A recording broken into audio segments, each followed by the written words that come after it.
আপনাদের প্রিয় অনুষ্ঠান জীবনের গল্প নিয়ে আমাদের ক্যামেরার সামনে আসছে এক অসহায় মেয়ে। আপু আসসালামু আলাইকুম, তুমি কেমন আছো?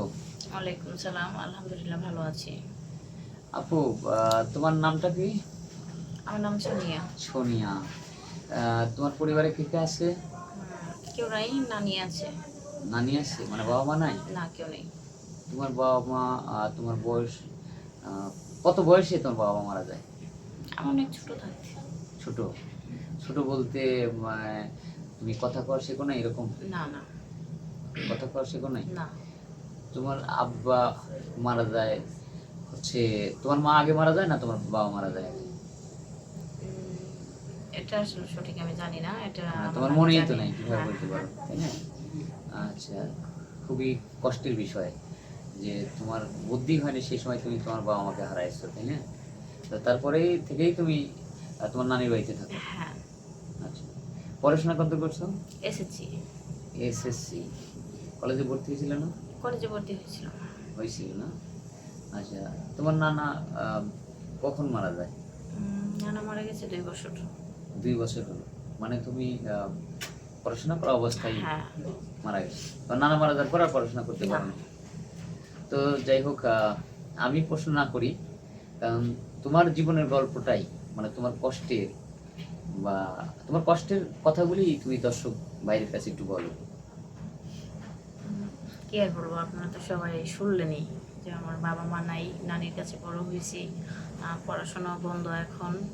তো মূলত আমি এখানে আসছি ভালো একটা মনের মানুষ খোঁজার জন্য, কারণ ভাইয়াদেরকে বলছিলাম যে ভালো কোনো মানুষ যে থাকে অবশ্যই আমাকে বলবেন বিয়ে করার জন্য। হ্যাঁ, যাতে সারা জীবন আমার মানে হাতটা ধরে রাখে, ছাইড়ে না যায়। কারণ যেহেতু আমার কেউ নাই, অবশ্যই আমি ভালো কাউকে চাই।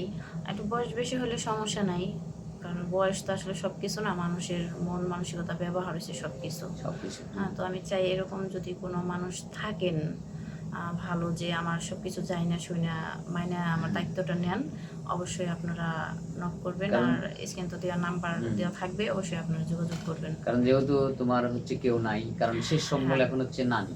আর নানি চলে যাওয়ার পরে তো আর মানে কেউ তোমার নাই। ভবিষ্যতে কাউকে না কাউকে হ্যাঁ। লাগবে। এর জন্যই মানে তুমি আসছো আমাদের ক্যামেরার সামনে। আচ্ছা, তোমাদের এলাকায় তো তুমি তো দেখতে বেশ সুন্দর।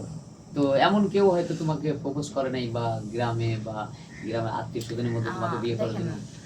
প্রপোজ করার মতো কিন্তু মানুষের অভাব নাই, বাট মানুষ তো অনেকই আছে। হ্যাঁ, তবে সব মানুষ তো আর আমার প্রয়োজন নাই। আমি চাই ভালো মনের মানুষ যে আমার দায়িত্ব নিবে।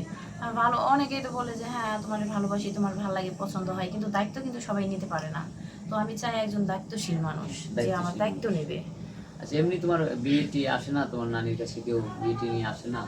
আসে, মানে এক একজনের এক এক রকম চাহিদা থাকে, তো চাহিদাটা তো আসলে পূরণ করা সম্ভব না, যৌতুক চাই, টাকা যেহেতু পয়সা আমার চাই। নাই। হ্যাঁ, তো আমি চাহিদাটা পূরণ করবো আর টাকা কিভাবে? পয়সা দিবে কিভাবে? কারণ হ্যাঁ, এখন তো সেটাই। বাবা নাই, তারপরে তো নানাও সবাই ছিল, সেও তো চলে গেছে। চাই না শুনে যদি কেউ আমার দায়িত্ব নিতে চান, অবশ্যই আপনারা নক করবেন, স্ক্রিনে দেওয়া নাম্বারে যোগাযোগ করবেন, তাহলে অবশ্যই আমাকে পাবেন।